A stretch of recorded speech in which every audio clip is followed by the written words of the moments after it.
Hello friends, welcome back to my YouTube channel Affinity Bull Money simplify life and we simplify trading. आज की इस video में हम ये जानेंगे कि कॉल और पुट का चार्ट क्यों इतना इंपॉर्टेंट होता है अगर आप निफ्टी और बैंक निफ्टी में ट्रेड करते हैं। कैसे हम जान सकते हैं कि कॉल और पुट के चार्ट को देखकर कैसे ट्रेड करना है, कैसे उसमें एसएल लगाते हैं, कैसे टारगेट बुक करते हैं। और आज मैं इसमें कॉल और पुट में एक ऐसी इंपॉर्टेंट स्ट्रैटेजी भी आपको बताऊंगा, अगर आप वो यूज़ करते हैं तो डेफिनेटली आप ऑप्शन बायर हैं तो आपको प्रॉफिट होना स्टार्ट हो जाएगा। तो वीडियो को एंड तक ज़रूर देखिएगा।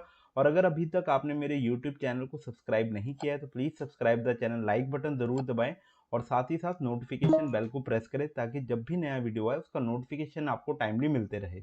तो फ्रेंड्स, जैसा कि आप देख रहे हैं स्क्रीन पर, निफ्टी का चार्ट ऑलरेडी लगा हुआ है 15 मिनट टाइम फ्रेम पे। तो अभी जैसे मार्केट में अलग अलग डायरेक्शन है, जैसे मार्केट यहाँ पे खुलता है, फिर मार्केट ऊपर चला जाता है, फिर मार्केट यहाँ पे खुल के फिर मार्केट नीचे आ जाता है।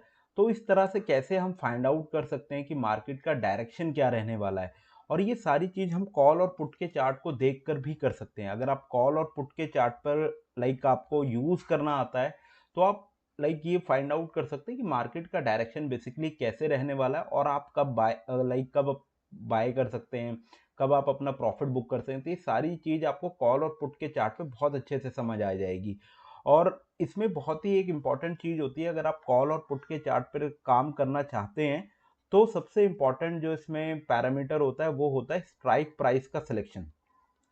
अगर आपने स्ट्राइक प्राइस सही सेलेक्ट करना सीख गए तो आपका ऑप्शन ट्रेडिंग बहुत ही आसान हो जाता है और आपको प्रॉफिट होना स्टार्ट हो जाता है।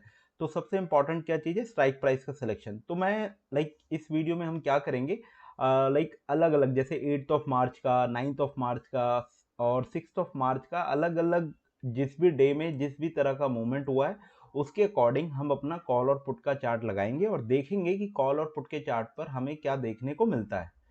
तो हम कॉल और पुट के चार्ट पे चलते हैं और देखते हैं कि कैसे हम अपना ट्रेडिंग अपना कर सकते थे और कैसे आपको कॉल और पुट के चार्ट लगाना है।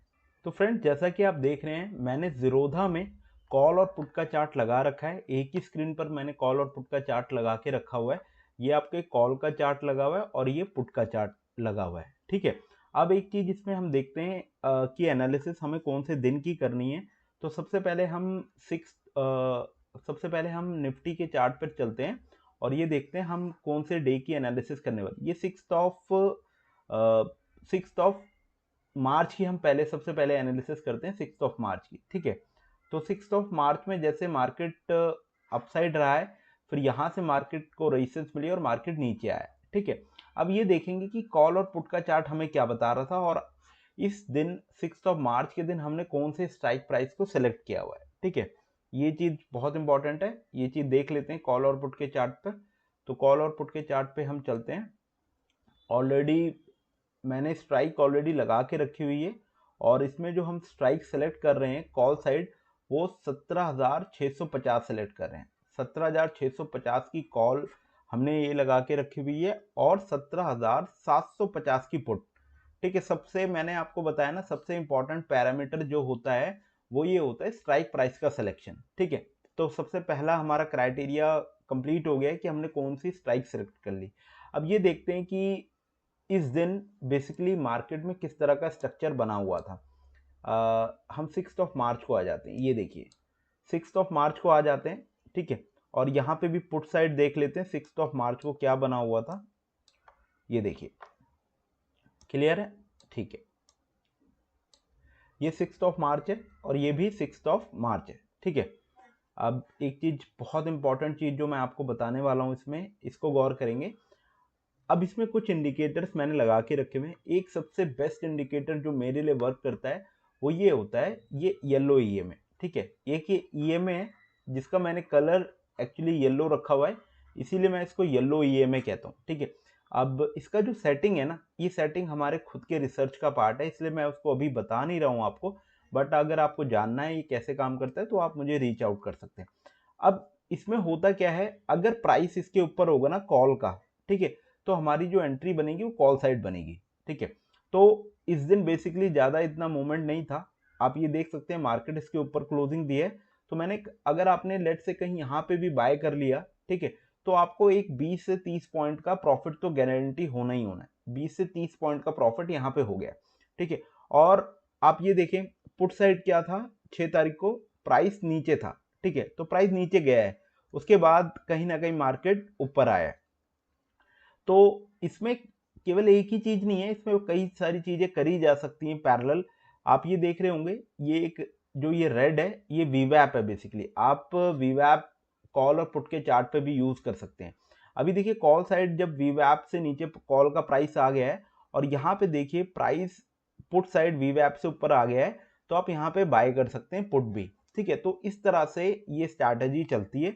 अब अगले दिन का एक कंप्लीट एनालिसिस देखते हैं, ठीक है। हम देखते हैं लाइक इस दिन का, ठीक है, ये जो 8th ऑफ मार्च है ना, 8th ऑफ मार्च को देखते हैं। बेसिकली 8th ऑफ मार्च को मार्केट इस तरह से ऊपर गया है, फिर डाउन आके फिर ये क्लोजिंग दी है, इस तरह से मार्केट चला हुआ है 8th ऑफ मार्च का।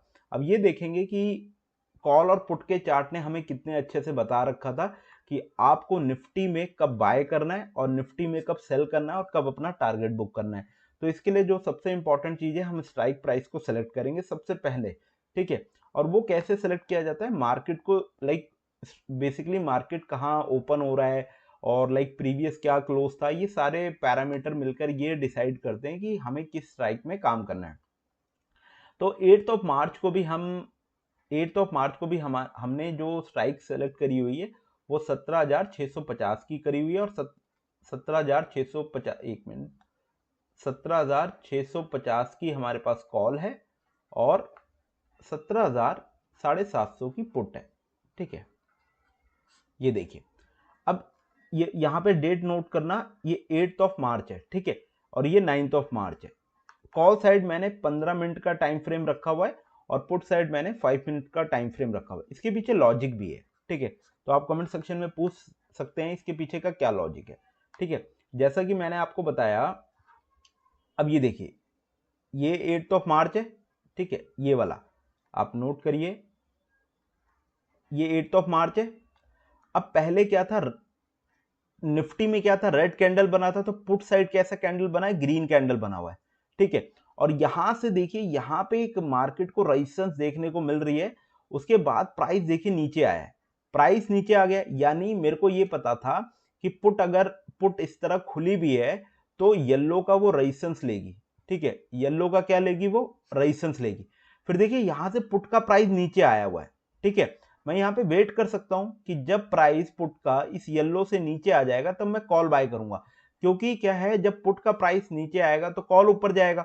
और जब मैंने देखिए पुट को देखते हुए कॉल बाय किया है और यहां कहीं मेरे, ये 15 मिनट का चार्ट है, यहां कहीं मेरी कॉल बाय हो गई है, ठीक है। और जब कॉल बाय हुई है, जब कॉल ऊपर जा रही है, तो मुझे पता है ये वाला जो ईएमए चल रहा है, यहां पे मेरे को अपना प्रॉफिट बुक करना है कॉल साइड का, क्योंकि यहां पे कॉल को रेजिस्टेंस मिल सकता है, फिर कॉल नीचे आ सकती है, ठीक है। तो देखिए यहां पे क्या हुआ, कॉल ऊपर गई और यहां पे मेरे को पता लगा कि कॉल नीचे आएगी, और यहां पे देखिए आप फिर अगेन पुट बाय कर सकते थे, क्योंकि क्या था, यहां पे कॉल रेजिस्टेंस ले रही थी और यहां पे पुट, यहां पे अब सपोर्ट ले रहा है। फिर देखिए पुट ऊपर गया है, फिर पुट ऊपर गया, अगेन येलो ईएमए आ गया, ठीक है, येलो ईएमए पे मार्केट रेजिस्टेंस ले रही है। फिर यहां से देखिए कितना शार्पली फॉल किया है और यहां से फिर अगेन हमारी कॉल गई है। तो आप इस स्ट्रैटेजी के साथ निफ्टी में कम से कम दिन में 2 या 3 ट्रेड ले सकते हैं, वो भी 80% एक्यूरेसी के साथ। अब इसका फायदा क्या होता है कॉल पुट का, वो मैं आपको बताता हूं, कॉल पुट का लगाने का फायदा क्या होता है, ठीक है। लेट्स से आपको ये पता है कि यहां से प्राइस, अगर प्राइस पुट का इस येलो से नीचे आ गया तो आपको क्या बाय करना है, कॉल बाय करना है, ठीक है।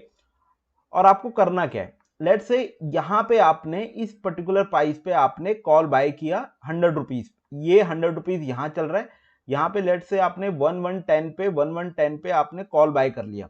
और पता है जब इस तरह से आप बाय करेंगे ना, और आपको एसएल कितना लगाना है, केवल 10 पॉइंट का, केवल 10 पॉइंट का एसएल लगाना है, इससे ज्यादा निफ्टी में आपको एसएल लगाना ही नहीं है, ठीक है। यहां पे ये देखिए प्राइस नीचे आया तो कॉल ऊपर गई है, और इसमें पता है टारगेट आपको मिनिमम 30 से 40 पॉइंट का टारगेट मिलता है अगर आप इस तरह से काम करेंगे, तो मिनिमम 30 से 40 पॉइंट। अब यहां पे ये नोट करिए, अब प्राइस यहां पे आ गया, ठीक है, इस जगह आ गया, मुझे पता है कॉल यहां से रेजिस्टेंस लेगी, तो मैं क्या कर सकता हूं, मैं यहां पे पुट बाय कर सकता हूं। यहां पे मेरी पुट बाय हो गई है, ठीक है।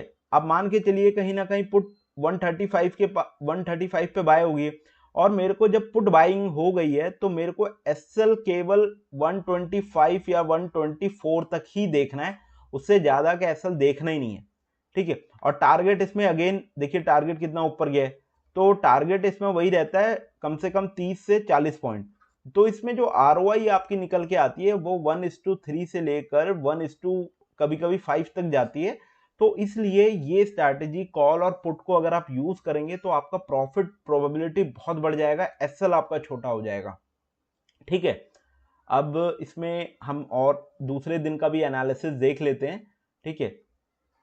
अब इसमें हम देखने वाले हैं, ये देखिए अब हम इस दिन का देख लेते हैं 9th ये देखिए 9 मार्च का भी देख लेते हैं कि 9 मार्च में क्या हुआ था।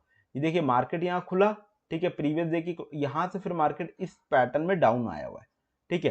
तो कॉल और पुट का चार्ट क्या बता रहा था, ठीक है। और 9 मार्च को हम किस तरह से अपनी स्ट्राइक को सिलेक्ट करेंगे, सबसे पहला क्राइटेरिया होता है स्ट्राइक को सिलेक्ट करने का।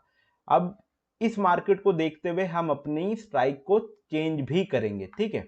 इसको हम चेंज कर लेते हैं। अभी हम इसमें यूज करने वाले हैं 700 की कॉल, ठीक है। इसके पीछे लॉजिक है पूरा, ठीक है। 700 की हमने कॉल को सिलेक्ट किया हुआ है और 800 की पुट को सिलेक्ट करेंगे हम, ठीक है। 800 की पुट को सिलेक्ट करेंगे, ठीक है, ओके।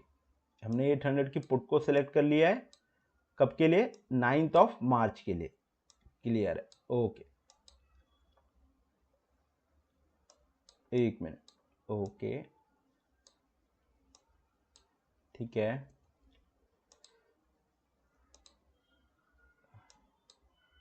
एक मिनट देना, मैं थोड़ा सा सेटिंग कर लूँ, उसके बाद हम इसमें एक्सप्लेन करते हैं कि क्या चीज़ें बनी हुई थी और कैसे आप काम कर सकते हैं, ओके। ये आप ओके, ठीक है, क्लियर है। अब हम 9 मार्च को डिस्कस करेंगे बहुत डिटेल में और कंसेप्ट को समझेंगे। अब ये देखिए ये आपका 9 मार्च है, अभी 15 मिनट का चार्ट है और ये 10 मार्च यहाँ से स्टार्ट हो रहा है। तो कॉल साइड क्या था, क्योंकि 9 मार्च को मार्केट ऊपर गया था, तो देखिए कॉल साइड किस तरह से नीचे आया, इस तरह से मार्केट नीचे आया और यहाँ पे पुट का प्राइस ऊपर गया। पहले पुट यहाँ गया है, येलो का रेजिस्टेंस लिया है, फिर नीचे आया, फिर अगेन जब ऊपर गया इसको क्रॉस किया है, फिर ऊपर जाने के बाद इसको रीटेस्ट किया है, फिर एक बहुत अच्छा अपसाइड का मूवमेंट दिया है पुट साइड ने हमें यहां पे, ठीक है। तो अब ये देखेंगे हम कि हमें कॉल का चार्ट देख के कैसे पता था कि मार्केट डाउन जाएगा और उस दिन हमें पुट में एंट्री लेनी है, ठीक है। अब देख लेते हैं। आप ये देखिए पहला ये 15 मिनट का कैंडल बना, ठीक है। पहला 15 मिनट का कैंडल कैसा बना हुआ है, एक बेरिश कैंडल बना हुआ है कॉल साइड, और वो कहां पे है, उसकी क्लोजिंग अभी क्या है, इस येलो ईएमए के ऊपर है, ठीक है। तो ऑब्वियस सी बात है अभी स्ट्रेंथ तो नहीं है कॉल साइड, लेकिन सेकंड कैंडल ने आपको, आप देखिए सेकंड कैंडल ने क्या किया है, इस 15 मिनट वाले, इस 15 मिनट के टाइम फ्रेम में इस येलो ईएमए को उसने नीचे की तरफ क्रॉस किया है, ठीक है। यहां क्रॉस कर दिया ये, और यहां पे देखिए, यहां पे जब आप पुट बाय कर सकते थे इसको देखते हुए, और आपने लेट से कहीं ना कहीं यहां पे पुट बाइंग कर ली, ठीक है। 140 रुपीज के पास आपने पुट बाइंग कर ली। उसके बाद देखिए प्राइस कितना ऊपर गया है, आपने लेट से इसी येलो पे अपना प्रॉफिट बुक कर लिया 180 के पास, और आपको प्रॉफिट हो गया 40 पॉइंट्स का। अब आपको पता है मार्केट यहां से रेजिस्टेंस ले सकती है, ठीक है। अगर देखिए मार्केट फिर अगेन रेजिस्टेंस लेके फिर नीचे आई है, ठीक है। और जब नीचे आई है, यहां देखिए जब पुट नीचे आ रही है तो आप क्या कर सकते हैं, कॉल बाय कर सकते हैं। और अगेन जब कॉल ऊपर गया है इसी येलो के पास, अब देखिए इसी येलो के पास फिर अगेन रेजिस्टेंस लिया है, और यहां से देखिए पुट कितना ऊपर गया है, फिर ये देखिए कॉल का प्राइस नीचे आया है और पुट ऊपर गया है। तो इस तरह से अगर आप ऑप्शन बाइंग करना सीख गए तो डेफिनेटली आपको लॉस तो कभी नहीं होने वाला है। और आप ऑप्शन बाइंग में जिसे कहते हैं ना, कब होल्ड करना है, कितनी देर तक होल्ड करना है, तो ये सारी चीज बहुत अच्छे से सीख जाएंगे। इस स्ट्रैटेजी का बहुत फायदा ये होता है कि एक तो आपकी बाइंग अच्छी हो जाएगी, आपका एसएल बहुत छोटा हो जाएगा। एसएल सही में 10, मैक्सिमम 10 से 12 पॉइंट का एसएल आप लेके चलोगे, और जो टारगेट होगा ना वो कहीं ना कहीं 40 से 50 पॉइंट का आप टारगेट बुक करने की कोशिश करोगे। तो कॉल और पुट का चार्ट बहुत ही इंपॉर्टेंट होता है, इसको इग्नोर नहीं करना होता, ठीक है। अब ये है, अगर आप किसी पैटर्न पे काम करते हैं, आपके लिए जो भी पैटर्न सूट करते हैं, तो आप वो अप्लाई कर सकते हैं कॉल और पुट के चार्ट पे। मेरे लिए क्या है, मेरे लिए ये बहुत बेस्ट स्ट्रैटेजी है। इसमें काफ़ी चीज़ें हैं, अभी मैंने आपको एक्सप्लेन भी नहीं किया है कि लाइक ब्लू इसका क्या सिग्निफिकेंस होता है, कैसे पता लगेगा कि नीचे से पुट ऊपर जाएगी, और भी बहुत चीज़ें। अभी केवल मैंने आपको इस येलो ईएमए का कंसेप्ट बताया है, ठीक है। अगर आप इस तरह से ऑप्शन में ट्रेड करना चाहते हैं और आप जानना चाहते हैं, तो डिस्क्रिप्शन बॉक्स में मेरा व्हाट्सएप नंबर है, आप मेरे को रीच आउट कर सकते हैं। एक हमारा फ्री टेलीग्राम चैनल है, आप उसको भी ज्वाइन कर सकते हैं अगर आप निफ्टी में ट्रेड करना चाहते हैं तो। ये हमारा इस नाम से है, एफिनिटी बुल निफ्टी किंग के नाम से, आप इसको ज्वाइन कर सकते हैं अगर आप निफ्टी में या स्टॉक्स में काम करते हैं। तो गाइस, अगर अभी तक आप मेरी वीडियो देख रहे हैं और आपको ये वीडियो अच्छा लगा हो, ये कंसेप्ट समझ आ रहा हो, तो इस वीडियो को ज़रूर लाइक करें, चैनल को सब्सक्राइब करें, और हो सके तो इस चैनल को शेयर करें। So thank you guys for watching this video.